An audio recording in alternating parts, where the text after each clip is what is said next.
আসসালামু আলাইকুম। আশা করি সবাই অনেক ভালো আছেন। আজকে আপনাদেরকে বাঁধাকপি এবং আলু দিয়ে একটা বড়া রেসিপি দেখাবো। এটা আপনারা ভাত দিয়ে অথবা সন্ধ্যাবেলা নাস্তা হিসেবেও খেতে পারবেন। এটা খেতে খুবই মজা হয়। তো চলেন আপনাদেরকে দেখিয়ে দিচ্ছি কিভাবে আপনারা এটা ঝটপট বানিয়ে ফেলবেন। এখানে আমি দেখতে পাচ্ছেন বাঁধাকপি এরকম চিকন করে কেটে নিয়েছি, আর দিয়েছি 2টা আলু মিডিয়াম সাইজের, আর দিয়েছি 3টা পেঁয়াজ কুচি। এইগুলো সবগুলো আমি একসঙ্গে ধুয়ে নিয়েছি। এখন এর মধ্যে আমি দিয়ে দিব মরিচ কুচি। এর মধ্যে আমি দিয়ে দিচ্ছি, এখানে আছে হাফ চা চামচ আদা বাটা, রসুন বাটা, পেঁয়াজ বাটা আর হচ্ছে জিরা বাটা, হাফ চা চামচ করে সবগুলো। এখানে হাফ চা চামচ মরিচের গুঁড়া দিয়ে দিলাম, 1 টেবিল চামচ দিলাম হলুদের গুঁড়া দিয়ে দিলাম 1 টেবিল চামচ পরিমাণ, আর দিলাম হাফ চা চামচ ধনিয়ার গুঁড়া।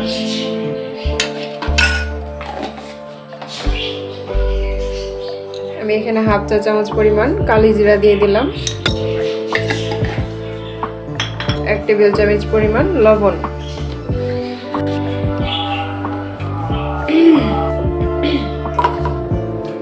এখন আমি এর মধ্যে দিয়ে দিচ্ছি চালের গুঁড়া। আপনারা দেখতে পাচ্ছেন চালের গুঁড়াটা শক্ত হয়ে আছে, এটা আমি ডিপ ফ্রিজে রেখে দিয়েছিলাম। এভাবে আপনারা ডিপ ফ্রিজে চালের গুঁড়া রেখে অনেকদিন পর্যন্ত খেতে পারবেন। এখানে আমি দিয়ে দিলাম 1 কাপ পরিমাণ চালের গুঁড়া, আর দিয়ে দিলাম এক চামচ বেসনের গুঁড়া। এটা হচ্ছে এই যে মিডিয়াম সাইজের একটু বড় চামচ দিয়ে 1 চামচ, অর্থাৎ হাফ কাপ বেসন দিয়ে দিলাম। এখন আমি সবগুলোকে খুব ভালোভাবে হাত দিয়ে এভাবে মাখিয়ে নিব। আগেই পানি দিবেন না, কারণ এটা থেকে পানি ওঠার সম্ভাবনা আছে। মাখাইতে মাখাইতে অনেকটা পানি উঠে যাবে। এই যে দেখেন, এটা কিন্তু মাখাইতে মাখাইতে পানি উঠে গেছে, আমাকে বাড়তি কোনো পানি দিতে হয় নাই। এভাবে মাখিয়ে আমি এটাকে আরো 10 মিনিট রেখে দিব। এটা বুঝবেন যে কিভাবে হয়েছে, এটা বুঝবেন এরকম যখন দেখবেন যে এরকম করা যাচ্ছে, ভেঙে যাচ্ছে না, তখন বুঝবেন যে এটা চালের গুঁড়া এবং বেসন ঠিক আছে। কারণ এগুলা যদি ঠিক মতো না হয় তাহলে কিন্তু এটা এরকম হবে না। এই যে দেখ, আমি এটা এভাবে 10 মিনিট মাখিয়ে রেখেছিলাম।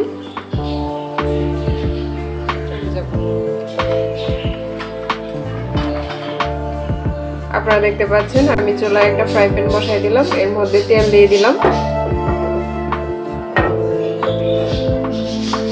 যখন গরম হয়ে যাবে তখন আমরা বড়াগুলো ছাড়বো।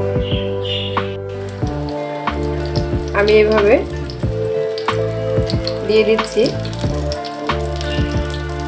আপনারা দেখতে পাচ্ছেন এই যে আমি এরকম গোল করে নিলাম, নেওয়ার পরে এরকম কাবাবের মতো করে একটু হাত দিয়ে ছড়াই দিব। দেওয়ার পর আমি এটা তেলে এভাবে দিয়ে দিব।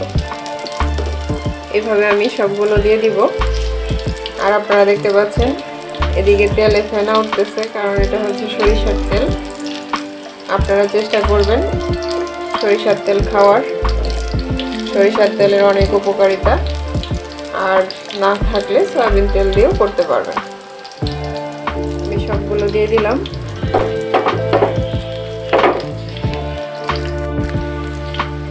এটাকে 3 থেকে 5 মিনিট মিডিয়াম আঁচে এটাকে ভাজবেন, তারপরে উল্টাবেন। এরকম একটু দেখবেন উল্টানো যায় কিনা, ঠিক আছে? এই যে দেখেন কত সুন্দর করে আসতেছে। এখন আমি এগুলো উল্টায় দিচ্ছি।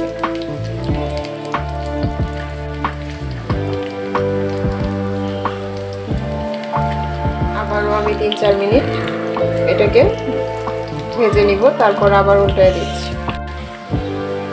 আপনারা দেখতে পাচ্ছেন আমি আবারও এটাকে উল্টায় দিচ্ছি। ঠিকঠাক ভাবে হবে তখন কিন্তু এরকম হবে, প্রত্যেকটা কাবাবের মতো একদম আটকে থাকবে, একটাও ভাঙবে না।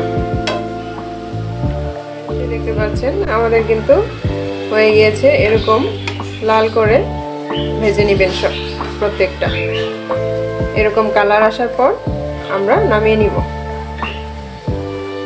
কালার হবে সবগুলো।